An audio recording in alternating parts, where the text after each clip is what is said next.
Here we have been given one question based on Doppler's effect. Let us try and solve this.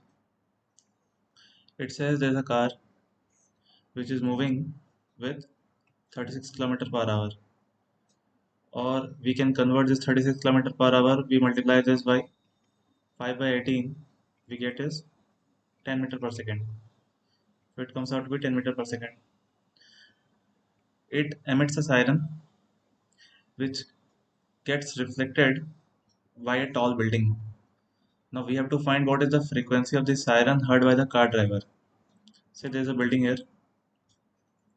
It emits the sound goes, gets reflected from the building, then comes back. You have to find the reflected frequency observed by the driver. This is our task. Now, in order to do this, let us first write the formula of Doppler's effect, where F apparent is given by velocity of the sound with respect to observer upon velocity of the sound with respect to source into F original. Right?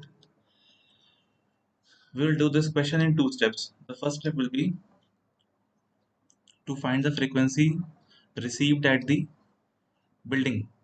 Let us say that to be F1.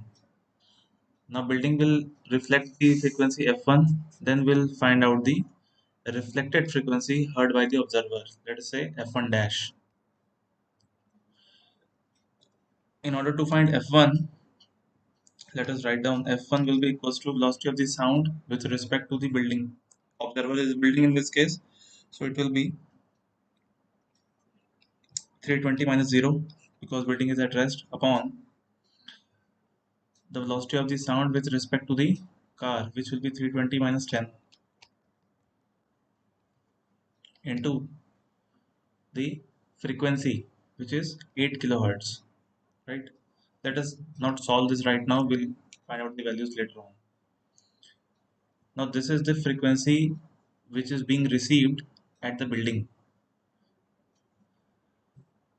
Now in order to find F1 dash, F1 dash will be in this case the car becomes the observer and the building becomes the source, because sound is ultimately getting reflected from the building only.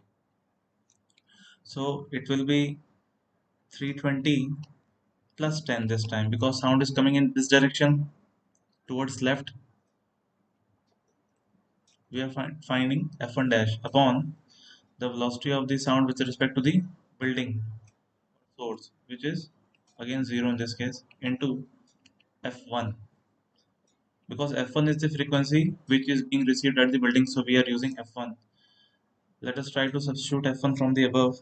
We'll get the values 320 plus 10 by 320 into 320 by 320 minus 10 into 8. On solving this, 320 gets cancelled. We get 330 by 310 into 8. It will come out to be 8.50 kilohertz. Option number A.